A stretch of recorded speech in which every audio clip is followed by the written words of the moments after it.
Hello, everyone. Hello, hello. Hey, so nice to see you guys. Where are you all in this world right now? And do you mind introduce yourself a little bit as you say that? Before everybody, my name is Xin Liu. I'm the arts curator of the Space Exploration Initiative. Thank you very much for joining us today. I can see that we have viewers in the channel already. I have to admit, this is my first time organizing and monitoring and backstaging live stream. So if there's any glitches, bear me there. I would like to introduce a little bit about the open call itself before we dive in each individual projects.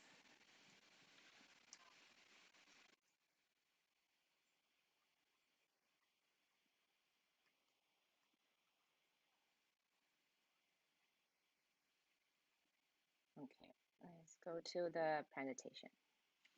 So these are all the artist names and the project names. You can find the detailed information on our Electronica website if you just Google Sojourner 2020. So the project itself is kind of a small, tiny, medium space shape. As you can see, it's designed to have 3 layers, and the 3 layers are engaged, especially the bottom two, are engaged using telescoping mechanism, which means that they can rotate entirely independently. And what we designed is that at each layer, the disk are rotating at different speed to create artificial gravity. So the top is not rotating, so that's zero gravity. And we have lunar and Martian below. So this is the setup inside the payload as we integrate it, and we have a lighting from the top. Before the call started, we showed a video here to demonstrate how it actually works. I'll play it here again.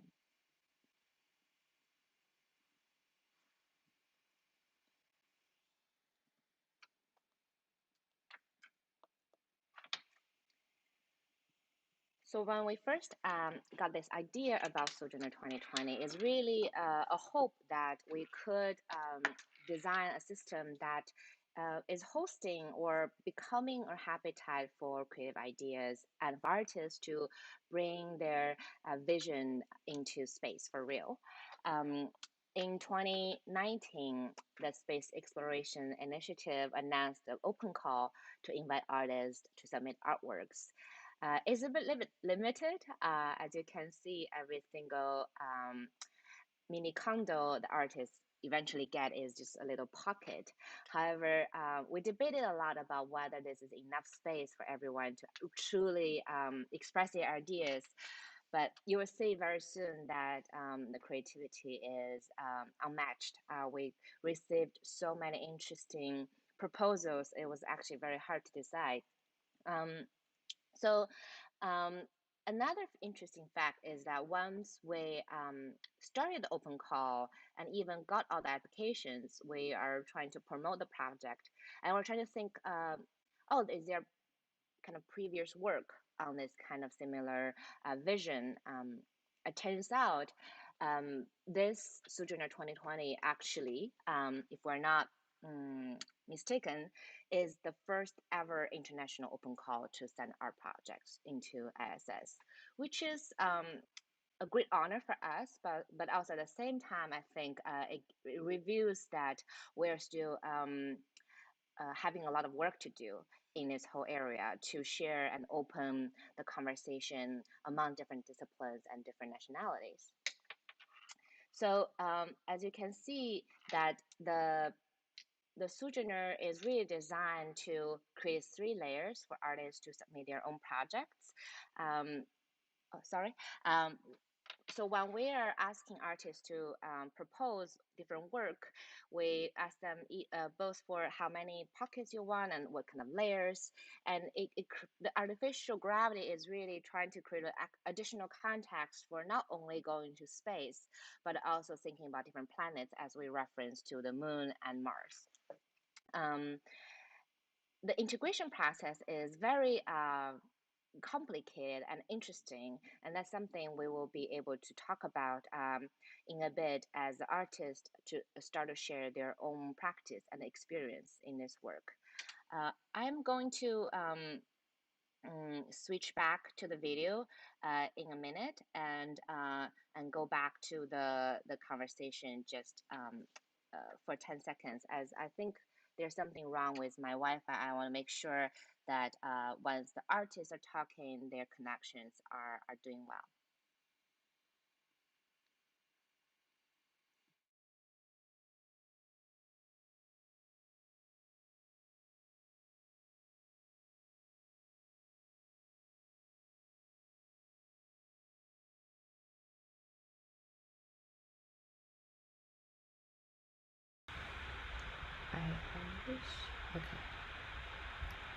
Okay, sorry if anyone was out there wondering what's going on and why we show the video for such a long time. Is actually because that I had a little problem with my audio devices in my computer, but hopefully it's resolved at this point. So let's keep going. We would like to have all the artists. Oh.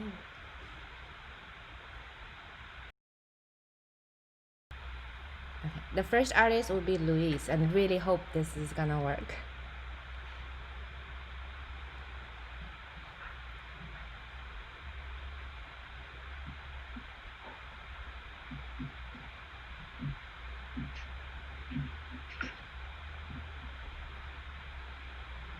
So should I start? Yeah. Perfect. Well, hello to everyone in the panel. And everyone who's watching this conversation through the platform of Ars Electronica. As I mentioned before, my name is Luis Guzman. I'm a Chilean artist. And I really want to thank MIT Space Exploration Initiative and Shin for creating this amazing project. To introduce my project that is called Bioarchitectures Cosmoecology, I would like to tell you a little bit about diatoms. Well, diatoms, taxonomically speaking, can be located between plants and animals because they share some characteristics. Which was taken from the archive of the Curiosity mission and then morphed with images from our own planet. The second image, I'm not sure if we're following the slides right now, but in the second slide, you could see a third image, which corresponds to a microgravity simulation of fluid. The idea was to understand better how diatoms could obtain nutrients in this kind of microgravity conditions. It is very possible that terrestrial life was originated in the ocean. So maybe I think that in the near future, aquatic beings are going to play an important role in the expansion of life throughout the solar system. So protecting terrestrial ecosystems and understanding how life is needed in a complex web of interactions between different realms could be crucial for the space exploration program. Thank you so much. That's all for me. Thank you. Sorry, I think there was some glitches, but hopefully it went through all okay, and I switched the slides as you go. And next one will be Unearthing Futures. Lucia, do you want to take over from here? Yes. Hi, everyone. My name is Lucia Monge, and I collaborated with Shin on this project. The title of our project is called Unearthing Futures, and this project's intention is to decolonize narratives of planetary futures through growing, shaping, and sharing potatoes. So we were thinking how in both agriculture and politics today, there is a movement towards monocultures. So in our mission, we call on potatoes in their more than 4,000 varieties to carry alternative and diverse narratives of what the future might look like. We're trying to choose multiplicity instead of the singular. Also, we're thinking how the urgency for space exploration is increasingly linked to climate change and environmental degradation here on Earth. However, space exploration has been envisioned as a continuation of older logics and practices of Western colonialism.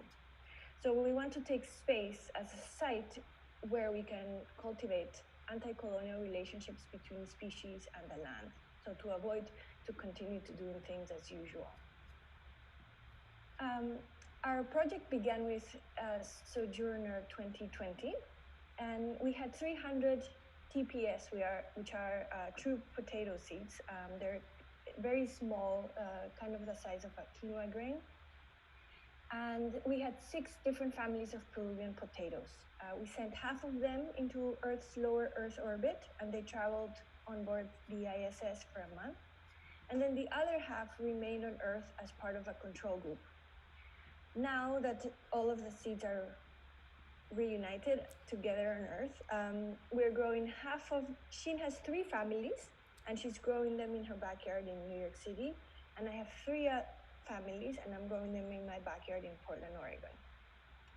The potatoes that went to space and the potatoes that stayed on Earth are being cultivated under the same conditions, and we're following their growth carefully, similar to Luis, to see if there are any morphological changes caused by their time in space. And then the tubers that grow from these potato plants will become the protagonists for future planting, growing, and also other aspects of the project. There are some more slides. Maybe, Shin, we can pass the slide. Great, thank you. So then part of these future aspects of the project includes, we're working on a rotating sculpture where we can cultivate a field of potatoes with artificial gravity. And the offsprings of our space potatoes and their earthbound potato siblings will grow in this sculpture. And we envision this sculpture as a functioning greenhouse for experimental and communal gardening. We also want to create a cooking and dining area that sits under a canopy of exposed potato roots structures, where through the activity of food sharing, people are able to exchange recipes, potato recipes from their places of origin, and while we eat, exchange and craft future narratives that stem from our different cultural and personal traditions. Ultimately, the idea for us is to, through this project, we get to engage with a range of age groups, collect intergenerational perspectives, and also explore different cultural relationships to space and time. So some of these collaborative activities that could happen in this dining area and around the sculpture could include designing space gardens or space gardening tools, writing dialogues for speculative alien encounters, or engraving Earth stories on potatoes that travel to space again, learning and broadcasting non-human languages, sharing recipes and meals, and many, many others. So we're very open to collaboration and to conversation on these projects, and we would love to hear from you. Thank you. Thank you. And the next one would be, oh, yeah, this is our picture. I didn't switch to, but this is our idea about in the future, once the potatoes are healthy enough, we will have these rotating sculptures for displaying them. And the next one will be Andrea. Okay. Hi everyone. So can you hear me? Okay, so I'm gonna, oh wait, is this the right slide? Okay, so I'm gonna start with a quote from Stéphane Leduc. So Stéphane Leduc was a medical doctor and an experimental biophysicist from the early 1900s. And he was very much ignored during this time and often ridiculed. because he didn't believe that there was a vital force that drove the emergence of life, which was a popular theory during the time. But instead, he proposes that the study of life sciences should be the study of fluid physics. And to understand how life forms, you have to understand the physical forces that act on living matter. So he did a series of observational experiments, creating and then drawing through sketches what we call protocells. So artificial cells that are a collection of inorganic compounds that through chemical physical reaction display some of the properties of living cells, such as motility, membrane repair, and growth. So descendants of these protocells are studied now by scientists at Harvard or at Trentino who believe that these not living but not inanimate chemical cell structures can explain the origins of cellular life. So next slide, please. One of the most classic examples of these protocells are called Traub cells, and they're compounds of copper sulfate and potassium ferrocyanide that when you mix them together in the right ratios, they can form these films that expand and bud like living cells due to osmotic pressure and membrane repair. And so Traub cells were used extensively by my mentor, who was a sculptor and architect, Philip Easley, as a component of his work in his near living systems, using his very synthetic artificial installations that swell and move due to electrical mechanical interventions, and using this as a chemical analog in them. What I'm interested in, though, is how these protocells govern natural development and how they might develop when different rules of physics apply. So next slide, please. So without gravity or with less gravity, how would life have evolved? So the piece is still work in progress, as I've yet to gain access to a microscope right now to study the type of structures that did form in these capsules during their space journey. But what I hope to do is to develop a series of sketches similar to Stefan Leduc's that can be used to inform speculations on what type of cells could emerge, and then the type of simple organisms that could result from this. So most of my work deals with the study of how self-organization comes about, and so and if you can mediate it or influence it through technological interventions. And so yeah, this opportunity was really special, I think, to be able to study this in space. And that's it. Thank you so much. The next one will be Kate. Hi, everyone. So my interest in the Sojourner project was twofold, both on a personal level and relating to my sculpture practice, where I examine the intersection of physical and digital realities in my physical installation constructions. But I think first and foremost, the concept of space opens up this sense of lawlessness, one in an obvious physical sense due to lack of gravity, but also there's so much that's unknown. And so it creates this sense of speculative narratives, like anything goes. So in that, I felt as a creator, I opened up on a more vulnerable level, asking myself, what if artifacts can be imbued with object memory and then become a part of our societal heritage? So in my proposal, Memory Chain, a pas de deux of artifact, I took gold chain from my grandparents' both tie clip and watch, and watched them sort of dance in a lunar gravity payload, which retold their work romance story at NASA amidst the space race. So to give a little further background, my grandfather was an aerospace engineer who developed engine and chemical propulsions in support of the lunar spacecraft missions, and he met my grandmother at NASA. She had worked in the payroll department, and so these artifacts are actually the tie clip and the watch. The watch was given to my grandmother upon her retirement, and the tie clip was given at some kind of milestone, within, I guess, his career at NASA.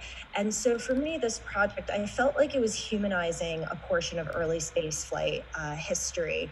And I was taking this idea of how throughout civilization, stories of origin were passed down orally, with some ultimately being transcribed. And so as I was mentioning, as a sculptor, I believe that artifacts can be imbued with object memory. And so if I was going with that principle, I decided, okay, well, what would a project look like? And so I thought, okay, let me take segments of the chain from both the watch and the tie clip, put them within the one payload, and the idea that they'd be rotating around one another as they're rotating above us in the International Space Station. So ultimately, and we can move through the slides at whatever pace you like, Jen. Ultimately, this project's culminating in a video work, and I'm even realizing, there's so many technical aspects to this project that I'm sure the other artists have encountered as well. So you have one vision of how you're going to be capturing footage, and then the realities and practicalities of something going into space and recreating footage. And so it's really interesting because this project is a departure from my normal studio practice, but I'm really enjoying the intuitive nature and sort of figuring it out, as I go to construct this more abstracted video narrative. So that's pretty much it for my project at the moment. Thank you so much. And actually, I want to mention that for this project, when we first see it, it was such a special and personal project, and everyone in the initiative were like, oh, we have to make it work, because you wrote up this very lovely stories about your grandparents. Yeah, it's like some behind the scenes thing I haven't even told you yet. Oh, thank you. Yeah. And of course it is beautiful. The next one I think will be Janet.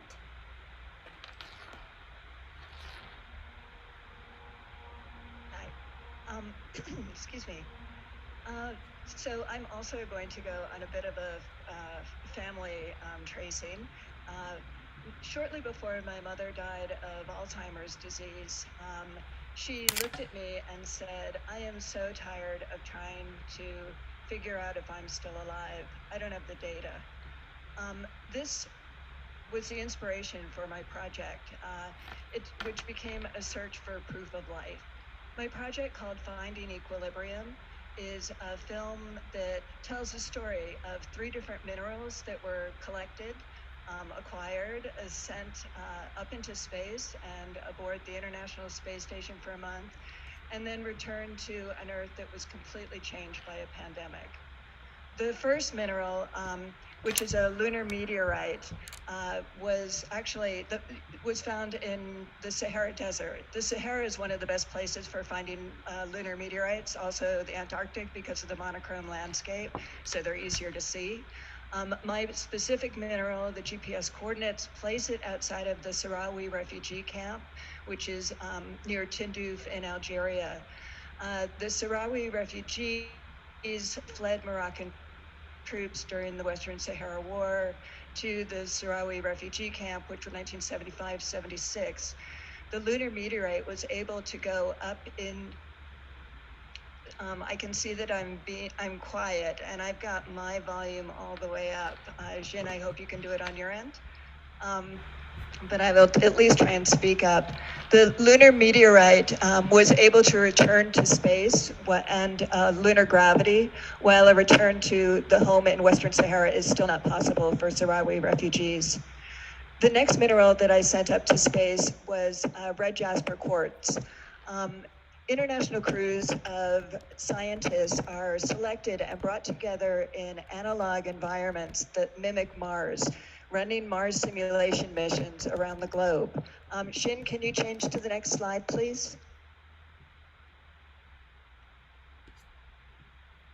I don't see the next slide, but I'll keep going. They are conducting research here on Earth in the hope of one day being able to do the same on Mars. A Mars simulation rock, or what I call a Mars wannabe rock, was able to be sent up into space and experience Martian gravity for the very first time.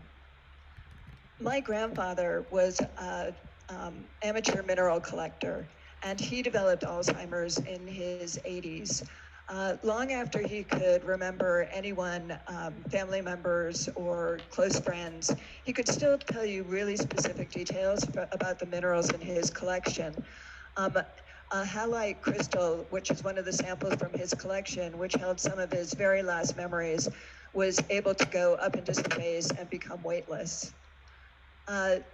These minerals aboard the ISS orbited the Earth 16 times per day, and 254 miles below, the novel coronavirus was also passing across, circling the Earth.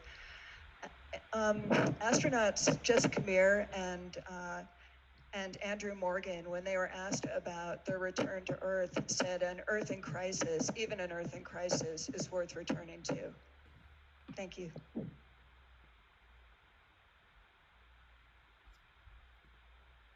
Thank you so much, Janet.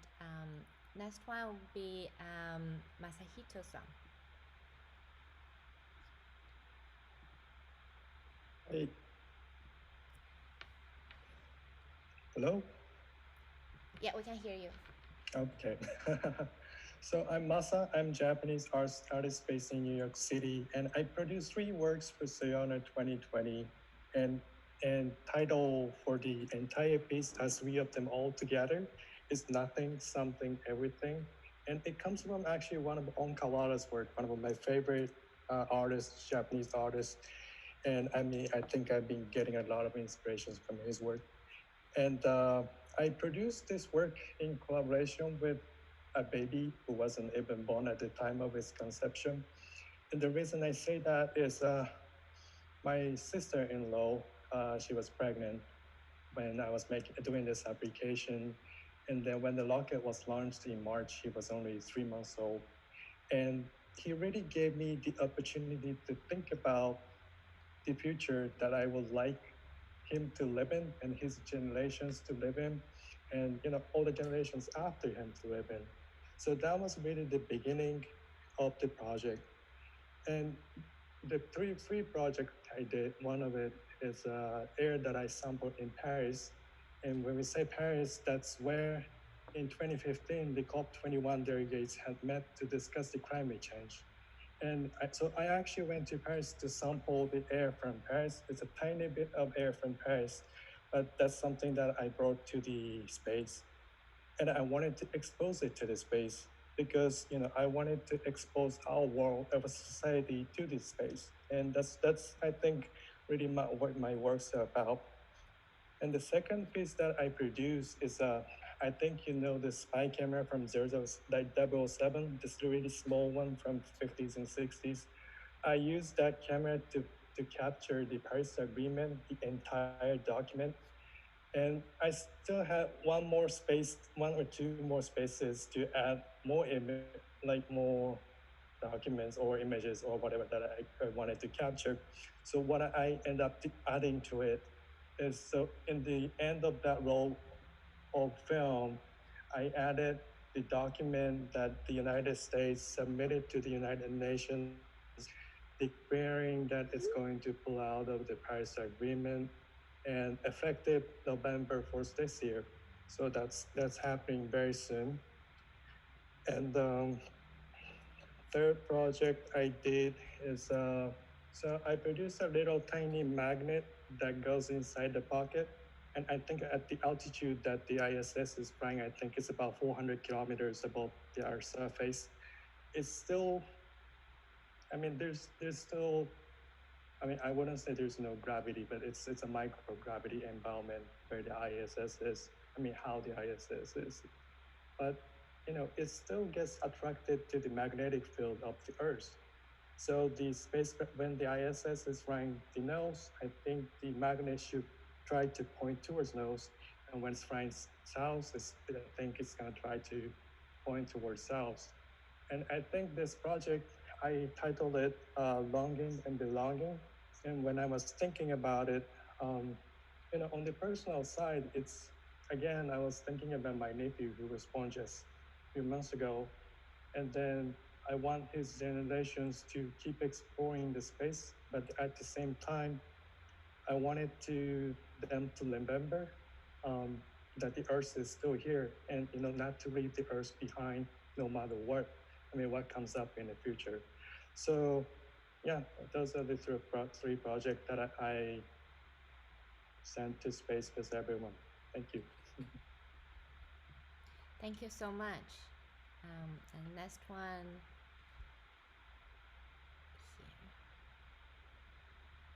here. Adriana? All right, hello everyone. So My piece is called TX1, and it's about the transgender experience off the surface of the planet, of the Earth. And TX1, as far as we know, is the first known time that elements of the transgender experience orbit the Earth. And so this was a piece that, I'm thinking a lot about sort of the representation of astronauts, how astronauts are selected, how they tend to have to be sort of the most perfect bodies within very sort of constrained possibilities and so forth. And, up until now, only 11.5% of spacefarers have been women. Only a couple of them have been queer or lesbian or gay that we know of, and as far as we know, no transgender astronauts have been to space. And so this project was also motivated by the fact that I don't even know, and we don't know actually whether it's safe for transgender people on hormone replacement medications to go to space, because there may be differences in the pharmacodynamics of our hormone medications that could be affected in a microgravity environment. So lacking an ability to sort of do an experiment about that, this is a project where I decided to send fragments of my hormone replacement medications to space. And so if you can go to the second slide, Shin. So there were three resin spheres that were in TX1. And so the first resin sphere on the left was a fragment of my spironolactone pill, which is taken by some transgender women to suppress their testosterone. The second sphere was a fragment of my Beveldoc patch, which is used to provide exogenous estradiol or estrogen for transgender women. And the third sphere includes a handmade paper sculpture made of abaca paper, and I do hand paper making in a lot of my practice. And I included this to sort of represent all of the other absent yet present xeno entities of the cosmos that couldn't come into this work. Because for me, going to space or thinking about the possibility of going to space is something that goes very, very far back for me. So when I was a child living in rural Iowa in the United States, it's very much a land of far fields and corn and soybean fields and so forth. I knew that I didn't fit in. And so I would go into go to the backyard at night with a flashlight, pointing it up to the stars, turning it on and off to try and signal to the extraterrestrials to come and take me away. Because for me, space with all of its challenges felt more hospitable than a planet that was not necessarily hospitable to me or others. So for me, TX1 was sort of this symbolic exodus up to space. But very importantly, and thank you, Shin, for being able to send this stuff, because now I have TX1 with me. The return of TX1 to Earth also is a sign of resilience, of the fact that we don't just burn up in the atmosphere. We just don't die as queer trans people, but we have the ability to thrive yet again on Earth. And so, and then possibly also out in space sometime. So TX1 is just the first of some other projects that I'm doing with space, as I mentioned in the beginning of the introduction. I'm looking at possibilities of genetically engineering my testicular cells to produce estrogen. And this was in the context of possible long-duration space missions, like how are we going to get our estrogen on long-duration space missions, but also that could potentially be of interest to transgender people on Earth. So I think I'll stop there and we can talk more about this in questions. Thank you. Thank you so much. And the last will be Erin, and I am really sorry that I didn't give her the opportunity to introduce herself at the beginning, because I was kind of like stressed out about setting up OBS and Zoom myself. But please, Erin, introduce yourself and let us know about your amazing project. Thank you so much. And I was having some technical difficulties at the moment too, so I think that kind of just goes along with this platform. So thank you. It's such an honor to be here with you all today. Thank you, Shin. Thank you, Space Exploration Initiative and my fellow artists. My name is Erin Genia. I'm Sisseton Oyate, which is a Dakota people. And I am a multidisciplinary artist, educator, and cultural worker, and I'm currently serving as an artist in residence for the city of Boston. So my piece is called Canupa, Falling Star Woman, and it is a depiction in a Dakota sacred material of Canupa Ion, also known as pipestone or catlinite, of a story about a woman who goes to space. She lives with the star people. She has a child, and then she comes back to Earth. And the imagery depicted in the carving is of her turning into a star as she falls down through the atmosphere.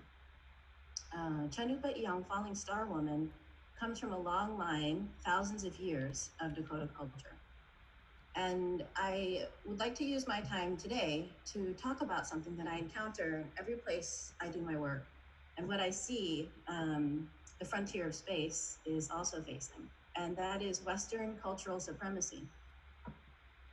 Western cultural supremacy in science, in art, in politics is not only unrealistic, but it is dangerous. And after being compounded over generations, has created unprecedented life-threatening circumstances we now find ourselves in on our planet. Climate change, economic inequality, institutional racism, ecological destruction, and so much more. As a Dakota artist, working at the intersections of science and technology, civic arts practice, and indigenous peoples' cultural fortification, I ask that we all consider reorienting ourselves to think critically about Western cultural supremacy. It's embedded so deeply into the systems that we constantly engage with. And as we grapple in our society here in the US and around the world with the toll of white supremacy, I believe we also need to interrogate Western cultural supremacy that underpins so much of the work we do across so many fields.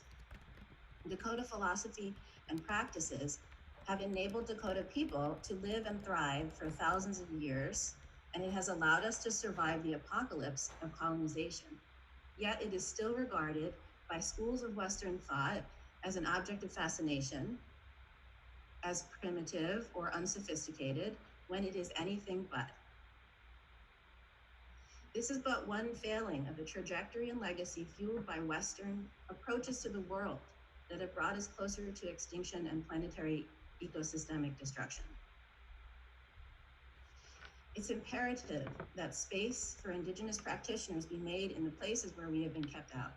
Sojourner 2020, in its journey in microgravity around the Earth on the ISS, has been a project that has done this, and it's been an honor to be a part of it. Wahpeton. Thank you. Thank you so much. Now I will switch back to general conversation time, and I will show everyone's face in the live stream. So if you're interested, maybe turn on your video now. Okay. I think everyone is on the screen. Oh, except myself. Hi. Thank you guys so much for sharing your work. Even though I have read the proposal, have been part of along the journey, it is again every time feeling very emotional hearing all the stories. One big thing I found quite unique when we work with artists is that lots of the time the stories and the approach are rather personal, even though we're dealing with seemingly grand concepts. And I think for me, they are essentially interconnected, and that's often actually the only way we can resolve the complicated and grand questions we're having is through a very earnest and personal perspective. So today, I just put my email on the website, and I'll put it here again, so people can ask questions if they are interested in or knowing anything that you guys have, and I can put it right here. Okay, 1 second. But before we open to the floor, I would like to ask some questions myself. First of all, how did you feel about sending something to space? I can talk a little bit about my own personal experience. My first time I did it, because I went, oh my God, it's like, because we look at so much space Odyssey or SpaceX or other either commercial or historical events that are broadcasted, and then educating ourselves about what space exploration is like. So it's always the biggest rocket launch, and it's grand. However, when I first did my project back in last year, that was rather messy, which probably is also your guys' experience. And there are things that are just so banal and like even funny to recall the experience itself, because there are bureaucracies, and then there are things I thought didn't matter and turns out to be really critical, but things I was really stressed out about, and then they were like, oh, just pack it up. So like it was very interesting for me, and give me a new perspective of this institution, I would say, or call it that way, that I wasn't able, or kind of put it on a pedestal for a long time. And now I have a very different relationship with it, and I think that relationship is constantly changing and evolving. And this time I become part of the institution because I'm supporting you guys. So I found that relationship shifting is interesting, and also sometimes tiring and frustrating, but also I found lots of support from all you guys. So I'm really curious about how you guys all think. And just for the Zoom purpose, feel free to speak in and just unmute yourself. But if someone is actively talking, please mute yourself at the same time. Thank you.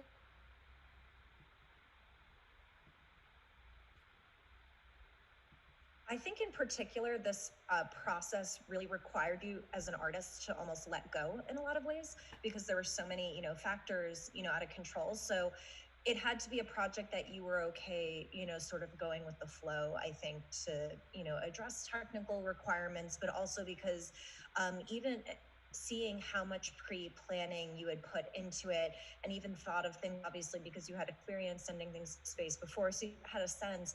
There were still certain unknown factors, like, okay, well, where's the footage being captured from? How can we, go about this? And so I think it was just, it was still really an interesting process. And so I think it was important to have projects that were somewhat open-ended to allow for that flexibility.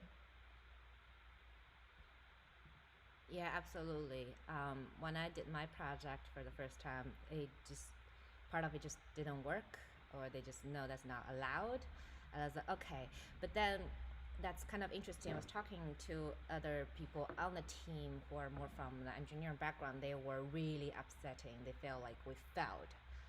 And then I start thinking about that as like, what is failure mean in any of these kind of projects and this kind of attempts? Which I found quite interesting as a question to myself, because I often work in between this art and science domains, and there's always certain definition of success or not in the realization of any projects. I found it interesting that, like, with all the rules that were imposed on us as artists, I felt like I was participating in almost like some sort of ritual that I did not understand, right? It was just like, I don't understand why it has to be, triple capsuled or something like that. And so it was just like, I can imagine, like participating in a tea ceremony where you don't really understand what's going on, but you're just told what to do. And you're like, okay, I will try to do something within these confines. Yeah. And so it makes me think about, I guess, when astronauts prepare, and it's like how much of that is stuff that they are like reacting to, or how much of that the things that they do, is it programmed, right? Is it ritualized? Is it just part of what they're supposed to do without asking? I found that working at this tiny scale was actually perfect for my practice. I'm a carver of pipestone Canupa Ion, and there's a lot of protocols involved in working with this stone. And one of those protocols is that you can't waste any of it. And so as a result, I had all these tiny little shards of the stone. And so I felt really great that I was able to use those for this purpose. And then it got me to thinking about falling star woman and her journey back to Earth, and then the journey of a falling star, you know, as an asteroid, or coming back or coming into the Earth's atmosphere. Like those, what we see in the sky coming down are often tiny little pieces of stone coming through the atmosphere. And so I just had a moment of reflection around that. And then I also was just sort of thinking about the responsibility of sort of putting something on the ISS, which is this closed system, and sort of, you know, I'm setting up medications, right? And obviously very small amounts, but, you know, concerns about, I was so worried that, you know, that it wouldn't, you know, escape the pocket and everything, because I certainly didn't want to be responsible for any adverse events on the space station. So I think that idea of responsibility to an environment that I can't even visit, you know, that I want to visit really badly, but I can't visit, is an interesting idea as well. I've done a number of Mars simulations. I've been a crew member of 4 now. And so I thought I had some kind of insight into like how messy it actually is to wear a spacesuit, and that you can't touch your face when your nose itches, and just the, you know, the menial practicality of it. But what I was really unprepared for was, you know, this dramatic change of the Earth, and it completely changed my project in a way that I'm still trying to adjust to and understand, you know, what our existence is here and what our potential is, you know, globally and off planet.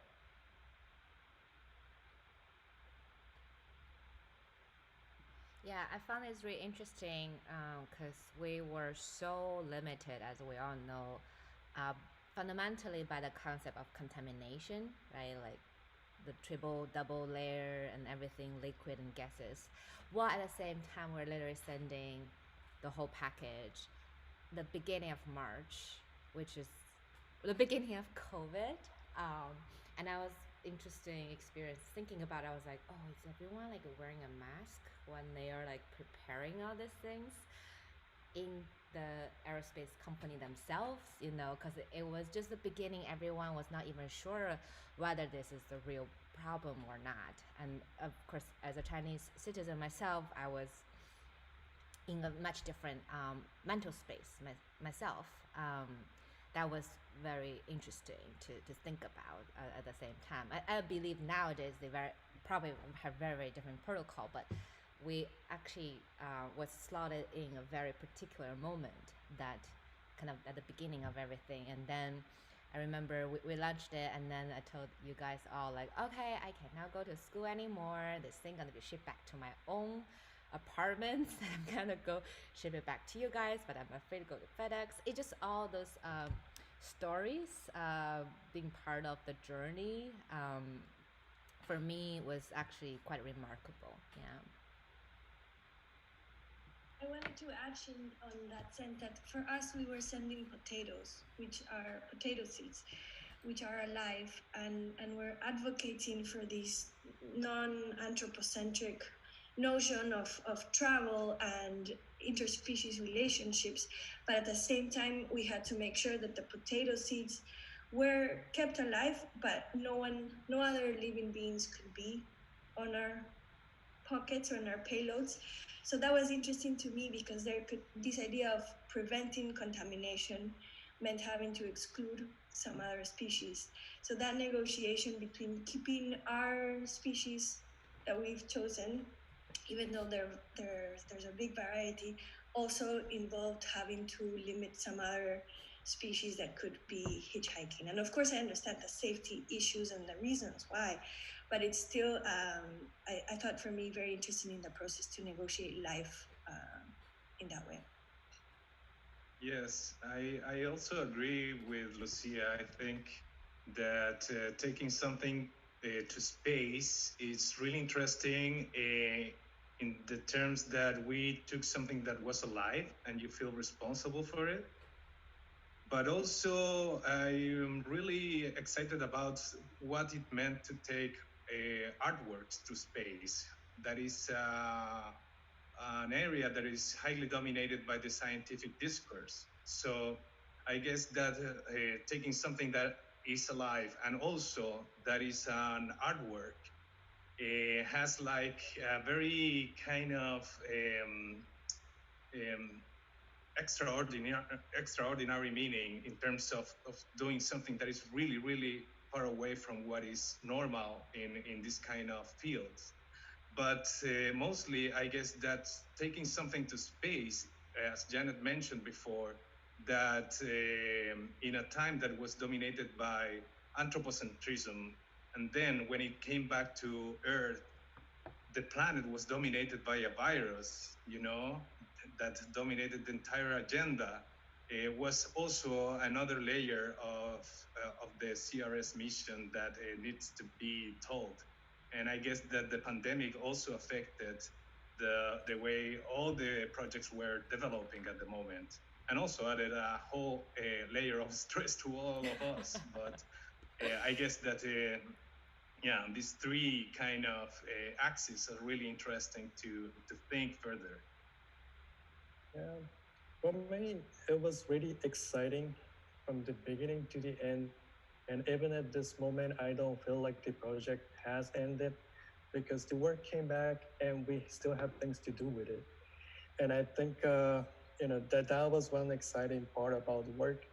And I think I was always thinking about how incomplete the work that I sent to space was, because I say it was incomplete because it's the space that's completed the work.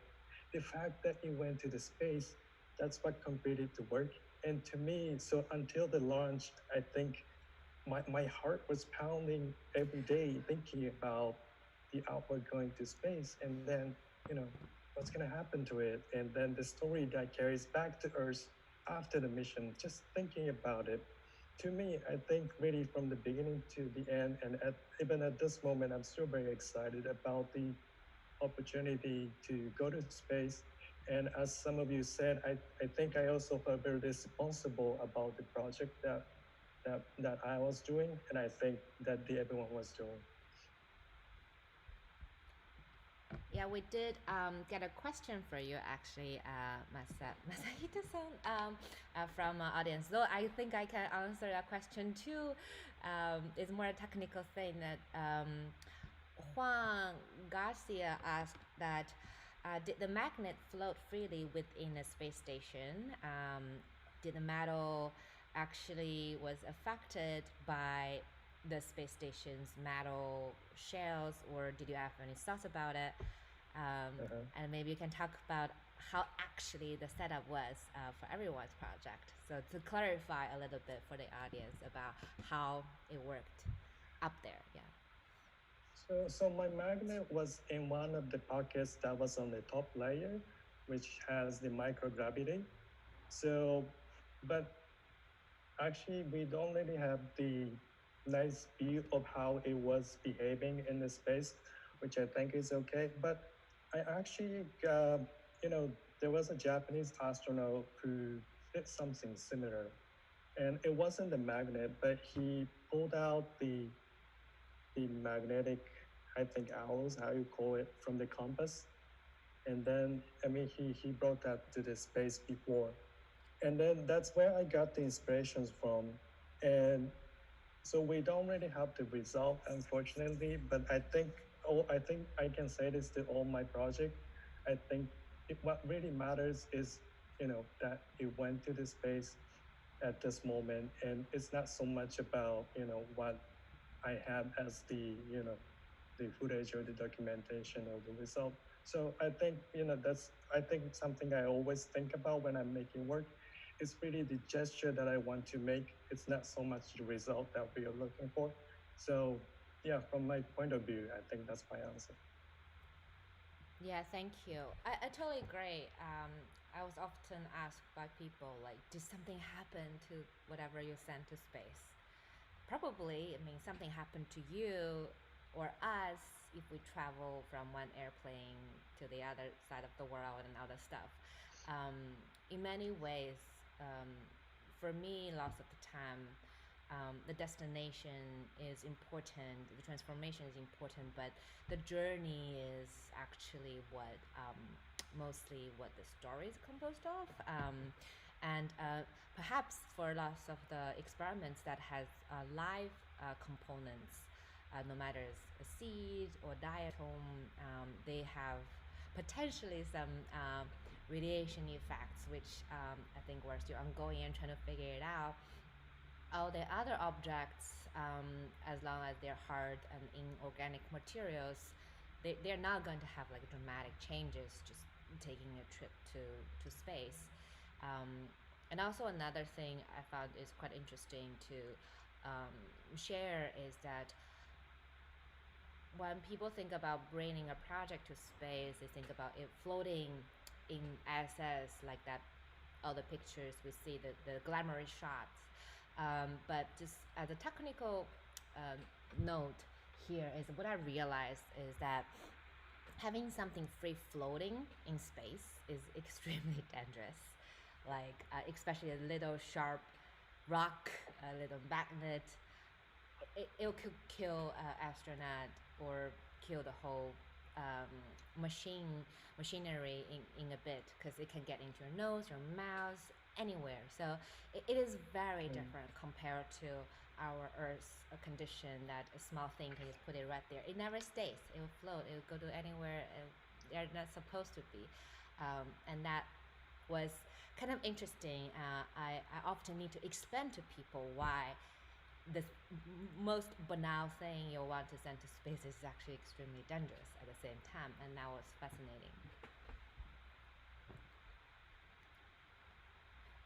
I have a question. Well, in my case, actually, going back to the beginning of your question, Sheen, I tried to actually send something to space that could be susceptible of a transformation.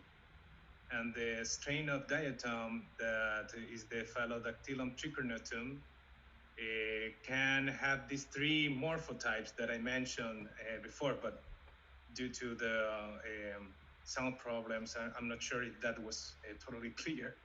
But actually, something that is interesting is that these different morphotypes could appear according to different changes in the environment. And the three different morphotypes were present in the sample.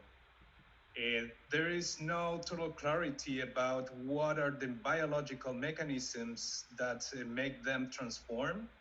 But I see that they actually fact that they presented the three different morphotypes could be a sign of adaptation.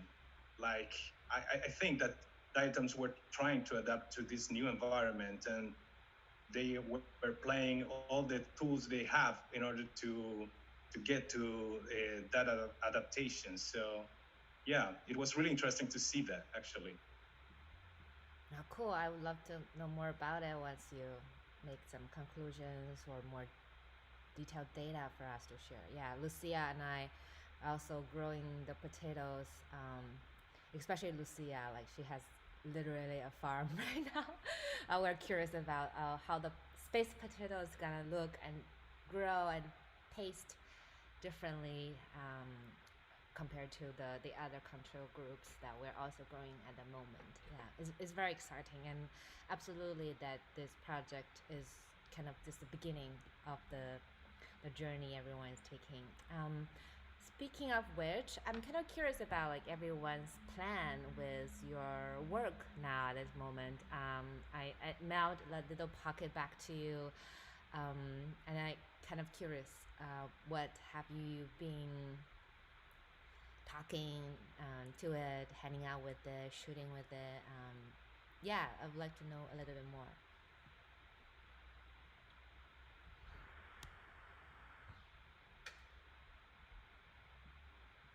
Anyone?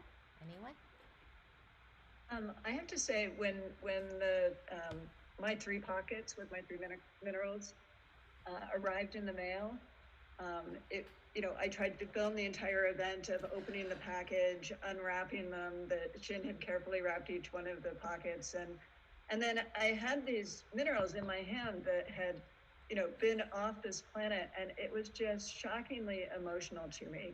And I knew that those minerals for me were a stand-in, a metaphor for inclusion in so many ways. They were the little kid that I was when the first person stepped on the moon, knowing that my gender wasn't included in that discussion. And they were part of this neurodiversity that, that I think is essential to be included in terms of technology.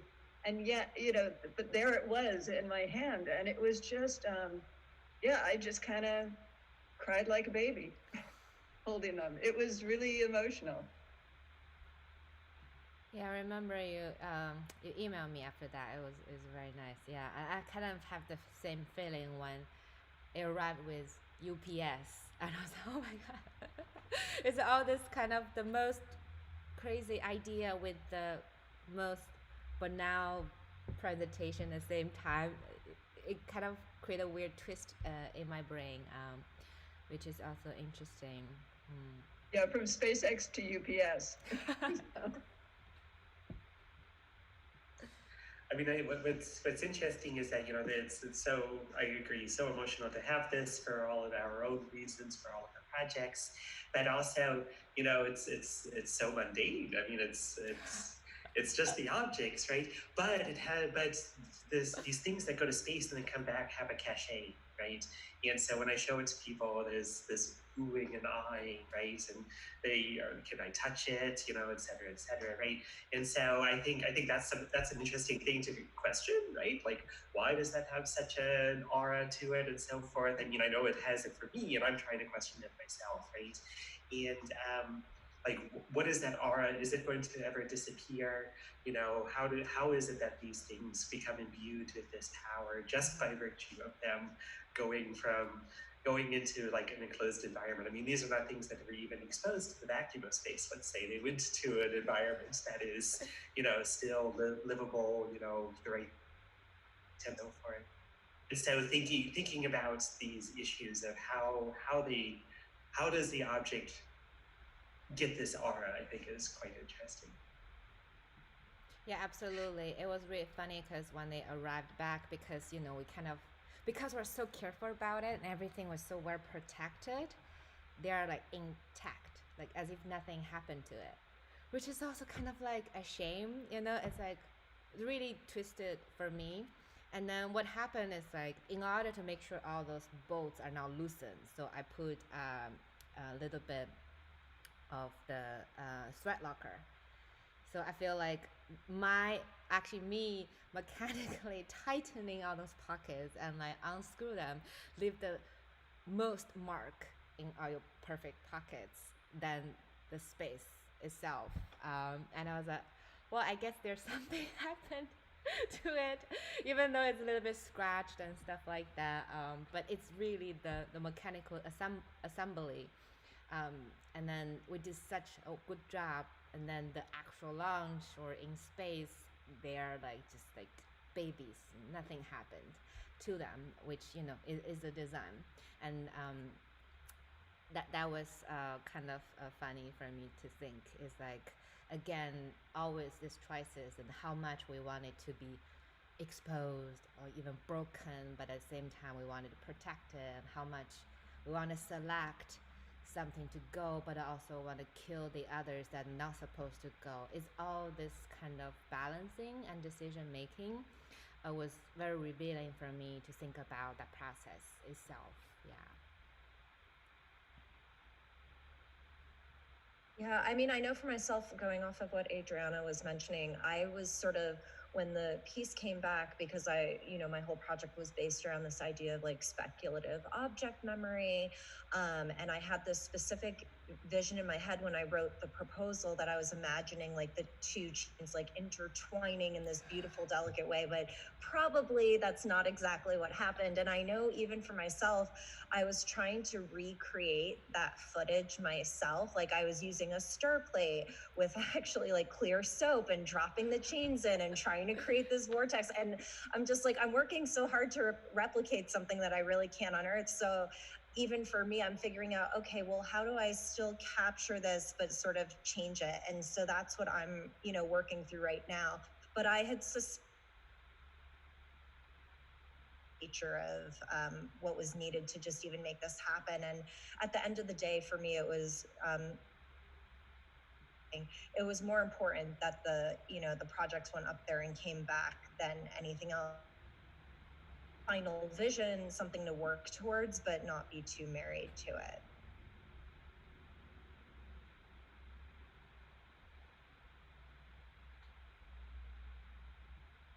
I think for me, what was interesting was that when you did send my pockets back and I looked at them, I was like, oh, something actually did happen with these actually, because I was doing a chemical reaction, and they are different than the ones that I tested on Earth. And so that was like, because we I don't have video footage of what was actually happening, and I have this kind of physical trace of it left, and I'm like, that's what's really exciting to me. I'm like, oh, it worked or something, right?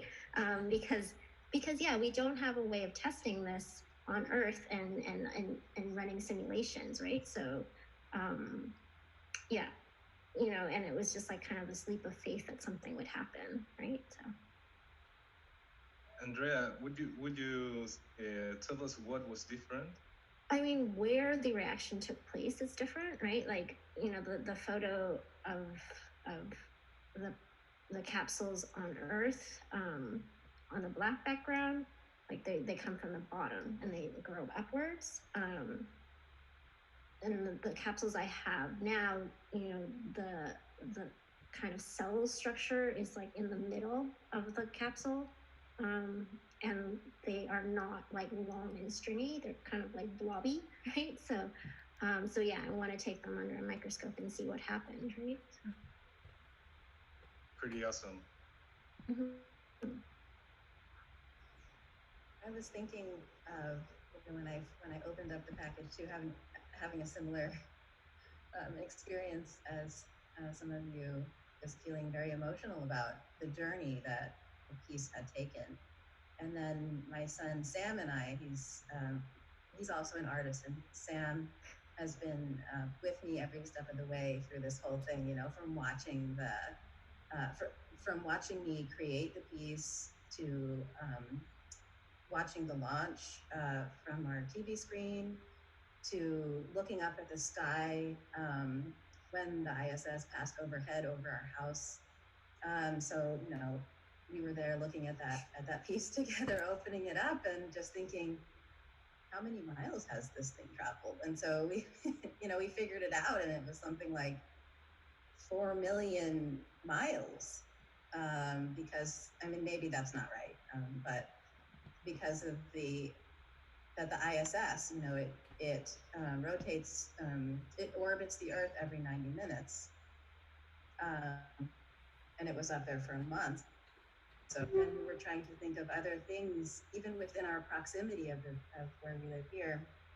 What else has traveled that far? Very few things. And so, yeah, just a lot of things to marvel about with this project.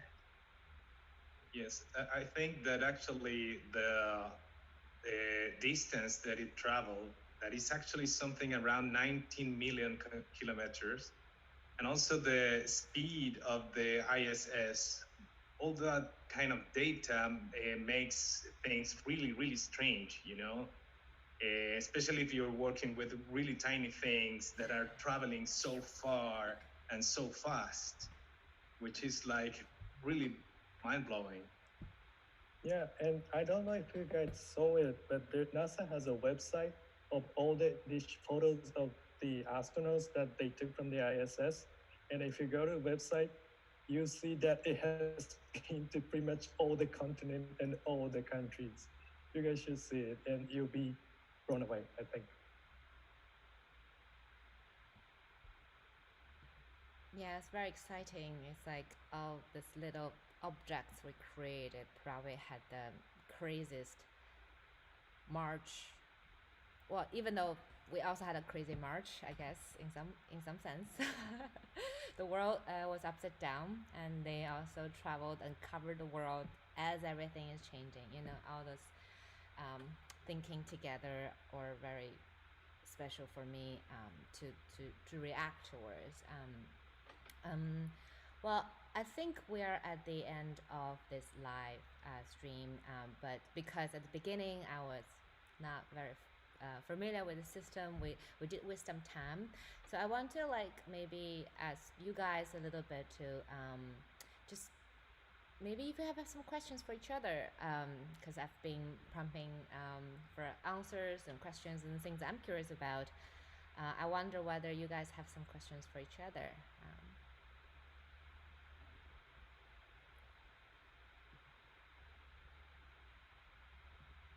I have a question for Lucia and Yushin.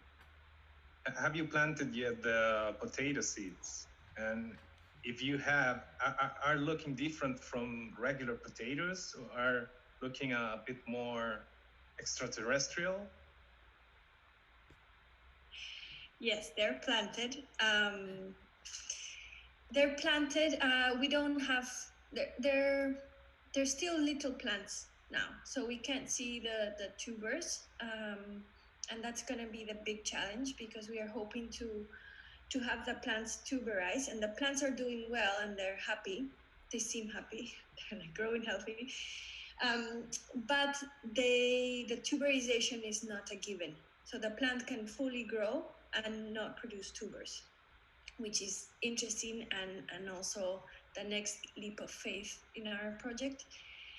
Because if the potatoes tuberize, then those become the seeds for the future generations. And those seeds, those potato tubers, are genetically identical to the ones that went to space, whereas the true potato seeds they all have different genetic information. So that tuberization of the potatoes allows us to have, I don't want to use the word copies, but maybe we'll just straight descendants. Offsprings. But genetics are the same. Yeah. So it doesn't happen with human offsprings. Clones? I don't know. That doesn't sound good. We have to figure out names. Language so that we can talk about it. Yeah, I shared this picture. I mean, it was in the presentation, but you guys can see that this is kind of the process of the potatoes from the seeds at the top left, and then germinating in petri dishes because we have to observe them. All those process was very nicely advised by International Potato Center's scientists. I was very surprised there is actually International Potato Center. It's amazing. They're awesome.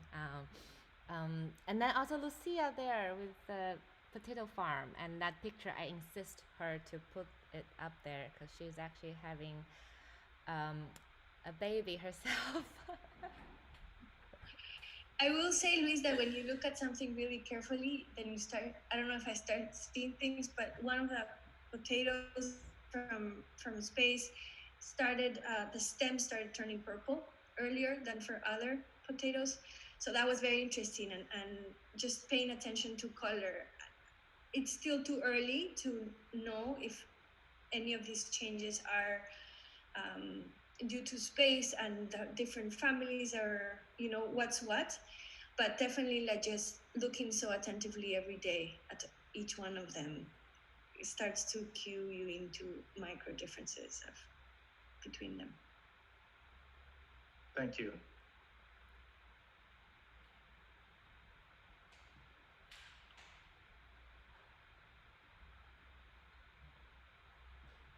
Any more questions? I had a question for Luis. Like, what are you going to do with your little diatoms now? They are sitting in a lab in New York right now. Mm-hmm. They are at the NYU microscopy laboratory. And we have been running a few scanning electron scanning microscopy to them. And I'm planning to have them back in Chile at some point. I really want to actually have the real diatoms in my hand, but yeah, it's not really a good time to ask for, like FedEx to send me living diatoms from space all the way from New York to Chile. So I'm really waiting for maybe some other laboratory to start growing them in the US, actually. Okay. Yeah, those diatoms has been through many different fridges in MIT, in space, in my apartment. Yeah, they were your roommates at some point. Yeah, I was like, I just want to make sure they're alive because I'm not familiar with microorganisms as much, and I was quite nervous about it. But I was so relieved and excited that to hear they were actually able to survive through all the hardships of FedEx, Yes, of my fridge, of space. they demonstrated to be a lot tougher than I thought, actually. Yes. So that was also really interesting to see something so small that is really, really strong and capable to support all these very extreme conditions. I mean, going in a rocket to space, it's extreme for us, but I wonder how extreme it is for a microbe, So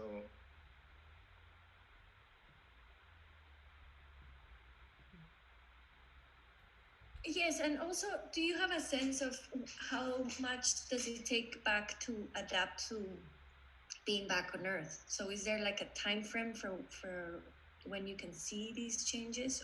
Same for Andrea. I don't know if they will move back, change again. Do you have a sense if there's a time frame? I'm not sure if they are going to change back. I think that probably there's a few generations that actually were born in space. So technically they are extraterrestrials, which is really cool.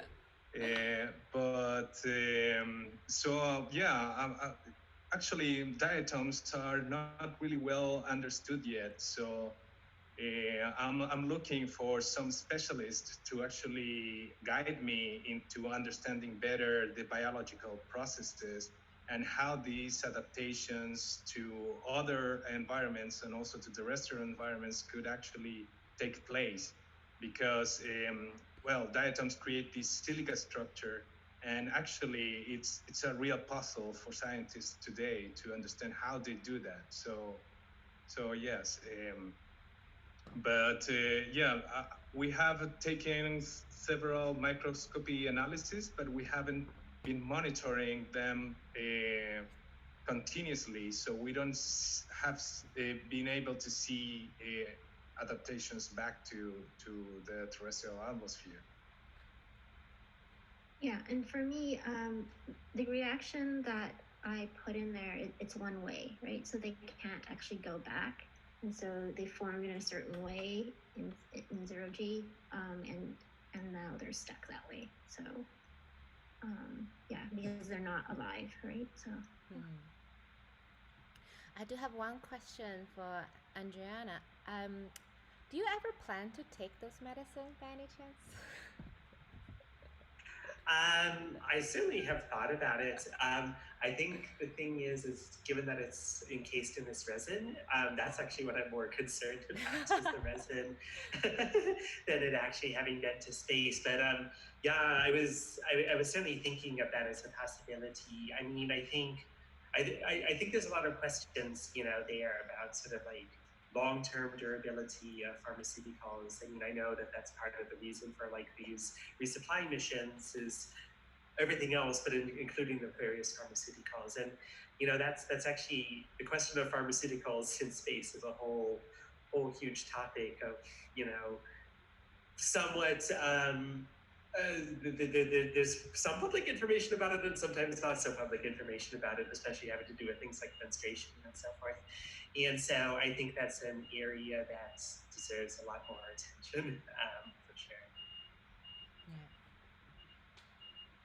Yeah, I definitely learned a lot about different aspects of space through your guys' projects, because I don't normally have the same kind of practice myself. It was very fascinating, and to learn and kind of learning and guiding you guys at the same time to go through the process, and it's been really fascinating.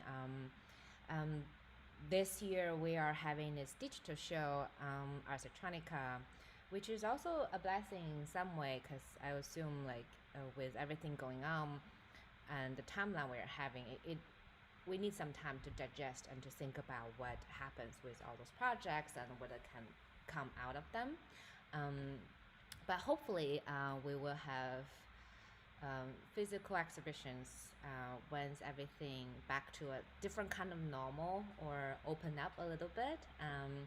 And I would like to see you guys in person. I think we're all actually, no one is in the same area. Well, maybe Janet and Masahito, you guys are both in New York right now. You guys are slightly closer than the rest of us. But it would be great to meet you all in one place. And then for the lunch, Janet and Masahito, the three of us were there, and it was very exciting to like watch it all together. I screamed a lot. And it's been quite exciting and a pleasure to have this conversation, to know actually also for myself a bit more updates on the projects. And I hope whoever is still on the call at this point will go back and check out the website and take a look at all the projects and keep updated with what's going on. As we all know, the project are keep growing. And thank you all for being here. It's very nice to see all your faces. Thank you. Thank you. Thank you. Thank you so much. Thank you so much. Thank you. And It's been a great pleasure to be part of this group. yeah. We're a little family now. Okay. Space family now. That's true. Okay, thank you guys so much. Thank you for tuning in. Bye. And the video will be recorded and edited, so the messy part will be gone. And we will upload it to YouTube. So if anyone's interested, we can share it again, and you can rewatch it. Sounds good. Thank you very much. Okay. Bye. Bye. Thank you. Bye, guys.